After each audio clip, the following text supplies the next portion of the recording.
They promised me they would leave. They lied.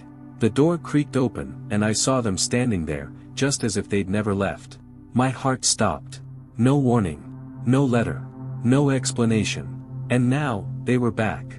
But this time, it wasn't just my family I had to fear. The truth they had buried was coming to light, and it had changed everything. The return. I had finally found peace. Years of silence. Years of nothing. No letters. No visits. Just the quiet rhythm of a life I had built from the ashes of betrayal. But that morning, the air felt heavy. I woke up to the sound of the front door slamming open. I froze. Then I heard their voices. My family. They promised me they would leave me alone. Promised me. After everything, they had left, with their lies and their half-formed apologies. But now they were back. I couldn't breathe. My heart pounded against my chest. I reached for the door, but I couldn't bring myself to open it. Not again. Sam, my brother called from the other side. We need to talk. Talk. After all these years. I wasn't ready for this. I gripped the door handle, but my hand was shaking too much to turn it. The unwanted truth. I eventually opened the door. I had to. I wasn't going to hide forever. There they were, standing in my living room as if nothing had happened. Sam, my father started, his voice rough, tired. We need you to listen. The weight of his words almost crushed me. He was always the one who spoke first, always the one who controlled the narrative. I didn't want to hear any more. Why now? I asked, my voice barely above a whisper. Because. My brother hesitated. It's about your mother. My chest tightened. I didn't want to know. I had spent too many years burying the truth. But I knew I couldn't walk away. What do you mean? She's been dead for years. Their faces fell. I had never seen them like this. They looked scared. Your mother didn't die by accident, my father said, his voice trembling. It wasn't an accident, Sam. We lied to you. The lie that broke me. The room felt colder. The truth was something I had never considered. The pieces were all wrong. My heart raced. She wasn't supposed to die, Sam. We tried to stop it. What are you talking about? Your mother knew something. Something she shouldn't have. Enough. I yelled. Stop playing games. Just tell me what happened. They both looked away. For a moment, they were silent, and in that silence, I knew. I should never have brought you into this, my father said. But now you need to understand. Your mother was part of something bigger. She had information. They wanted it, and they would stop at nothing to get it. My world shattered. The life I had been living, everything I thought was real, was built on lies. The hidden enemy. I couldn't process what I had just heard. My mother's death wasn't a tragedy. It was murder. And my family, they had kept it from me. For years. Who did this? Who? I demanded. Your uncle, my brother muttered, his face pale. He's been watching us, Sam. All these years. The name hit me like a hammer. My uncle. The one who disappeared when I was a child. The one who promised to protect us. He's not dead. No, my father said grimly. He's been behind everything. Watching. Waiting for the right moment. Why didn't you tell me? Because we thought you'd be better off not knowing. But it's all coming back, Sam. He's not the only one. I could feel the walls closing in. I had been living in a lie for so long, and now, everything was unraveling. Then what do we do now? I asked, my voice barely a whisper. We fight, my brother replied. It's the only thing left to do. The battle for truth. The days passed in a blur of tension and fear.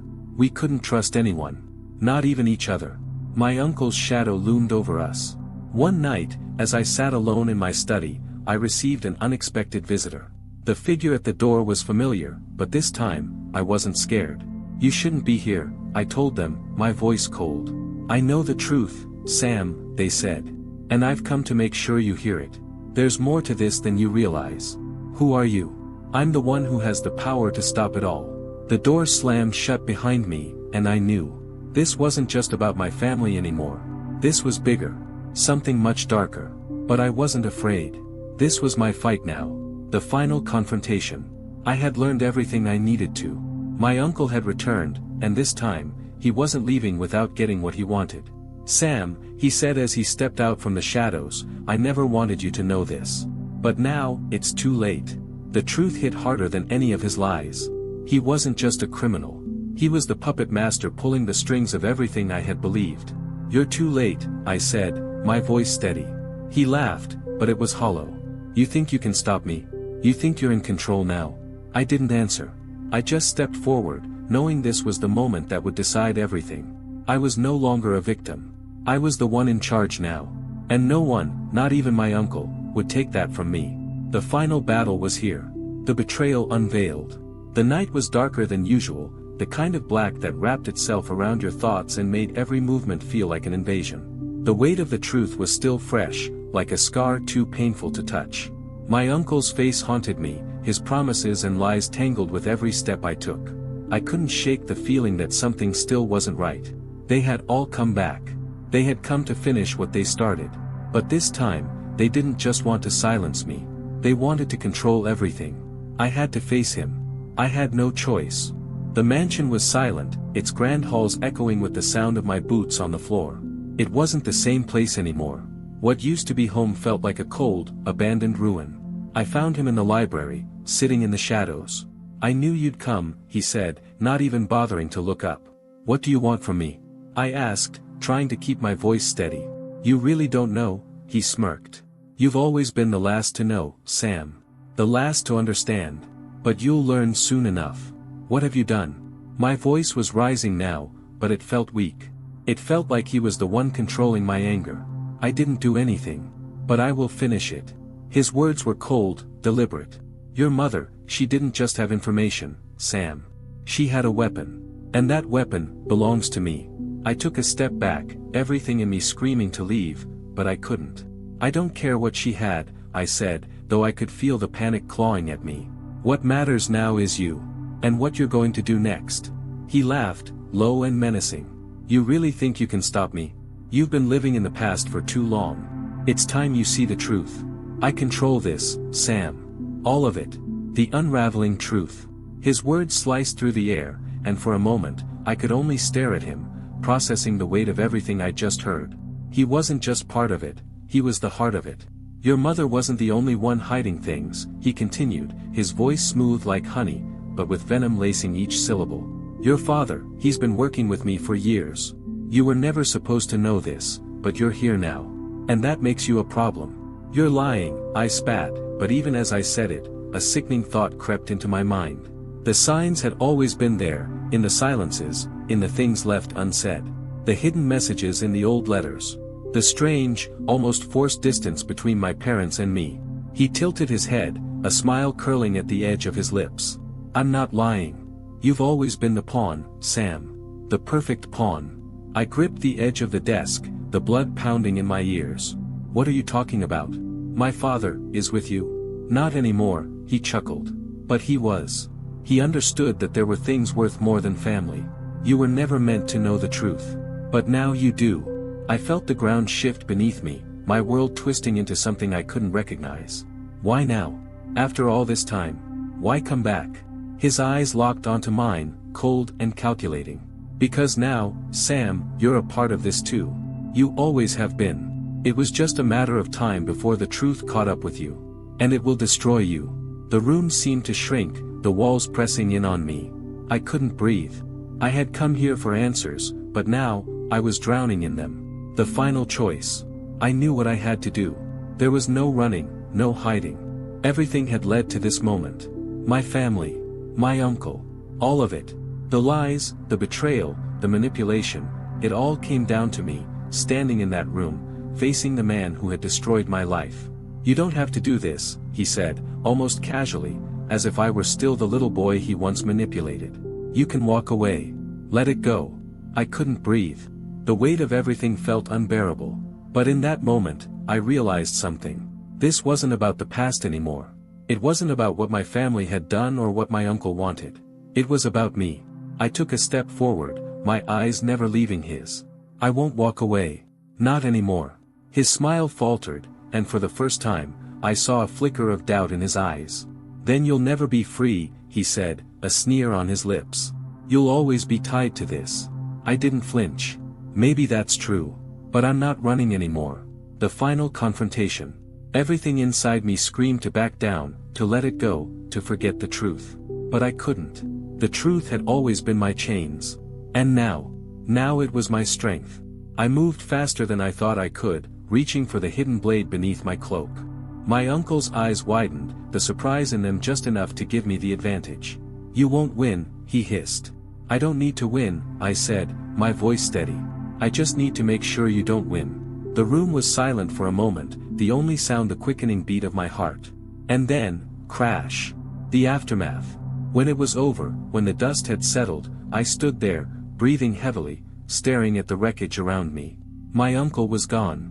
My family was scattered, broken by the truth they had been hiding for years.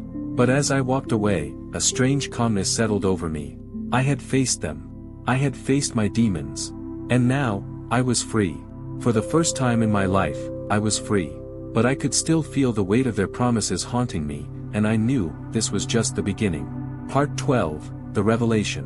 The sun was setting as I walked away from the ruins of the life I thought I knew. The air was thick with dust, the world around me still, as if holding its breath. But inside, I was anything but still. There was a restlessness, a need to understand, to know what came next. I had confronted the darkness. I had faced betrayal, lies, and the twisted truth that had been hidden from me for so long. But something lingered, just out of reach. A feeling that there was more to this story, more to what had really happened. The pieces, now scattered like broken glass, didn't fit together as neatly as I had hoped. As I reached the gates of the estate, I stopped. A voice, soft but clear, echoed in my mind, "You're not done yet." The words were a warning, but they felt like the beginning of something bigger. Something unfinished. My footsteps slowed, then stopped completely, as if the very earth beneath me had become a heavy weight. The world was quiet, too quiet. That's when I noticed the figure standing by the gates. I hadn't seen them before, not at any time in this long nightmare. But there they were, watching me with a calm intensity that sent chills down my spine. "Sam," the voice was familiar, but broken, as if it hadn't been spoken in years. I turned, heart pounding. My eyes widened as recognition set in. It was her. My mother. The woman I had thought was gone forever. Her face was pale, almost ghostly, and yet there was a strange, undeniable life in her eyes. You're dead," I whispered, disbelief clawing at my throat. She smiled, but it was different from the smile I remembered. It was knowing. It was knowing everything. "Not dead, Sam. Never dead. You were just kept in the dark." The world around me seemed to collapse in on itself. All the questions I had fought to answer, everything I thought I understood, melted away in the face of this impossible truth. "You were part of this. You always were," she said, her voice steady but filled with an emotion I couldn't grasp. I took a step back. But they told me you were gone. "Because they needed you to believe that," she said softly. "But it wasn't just your uncle. It wasn't just your father. It was me. And I've been waiting for this moment." "Waiting for what?" I asked, my voice trembling with confusion. She stepped forward, the world stilling as her gaze locked onto mine. "For you to see. For you to understand that this wasn't just about the past. It's about the future. What comes next. You've been the pawn in a game much bigger than you ever realized, Sam. And now it's your turn to make the next move." The ground seemed to tilt beneath me. My knees felt weak, and for a moment, I feared I would collapse. But I didn't. "Why?" I finally asked, desperate for an answer. "Because," she said softly, her eyes filled with something almost sympathetic. "You were never supposed to be just a bystander. You were meant to be the one who changed everything. The truth has been buried for too long, Sam. And now, you have the power to bring it all to light." I took a deep breath, a sudden clarity rushing over me. It wasn't over. It was only beginning. My family's secrets, their lies, and the twisted web they had woven around me, it wasn't something I could leave behind. It was my fight now. The silence stretched between us, but it was different now. I could feel the weight of the moment pressing in on me. And I knew, in the deepest parts of my soul, that this was far from the end. It was just the beginning. As I turned away, my mother's voice followed me, lingering in the air like a final warning. "You may think you're free, Sam," she said, "but remember this, freedom is the hardest prison to escape from." I didn't look back. But those words, would haunt me for the rest of my life.